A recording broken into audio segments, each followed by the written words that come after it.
সামনে মেয়ের বিয়ে, ভোলে বাবা বন্ধ হয়ে যাওয়াতে সমস্যায় পড়েছেন অভিনেত্রী সোমাশ্রী। কি বললেন তিনি?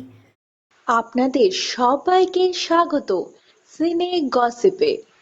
বন্ধুরা, ভোলে বাবা পাটকারেগা ধারাবাহিকে আমরা দেখেছি সোমাশ্রী চাকিকে অভিনয় করতে রাহুলের জেঠিমার চরিত্রে। অভিনেতা রাহুল অরুণোদয় বন্দ্যোপাধ্যায়ের তালসারিতে আকস্মিক মৃত্যুর জেরে ভোলে বাবা পাটকারেগা ধারাবাহিকটি আচমকায় বন্ধ হয়ে যায়। আর্টিস্ট ফোরামের তরফে সিদ্ধান্ত নেওয়া হয় লীনা গঙ্গোপাধ্যায় ও শৈবাল বন্দ্যোপাধ্যায় সংস্থার সঙ্গে আপাতত কাজ করবেন না কোনো শিল্পী এবং টেকনিশিয়ান।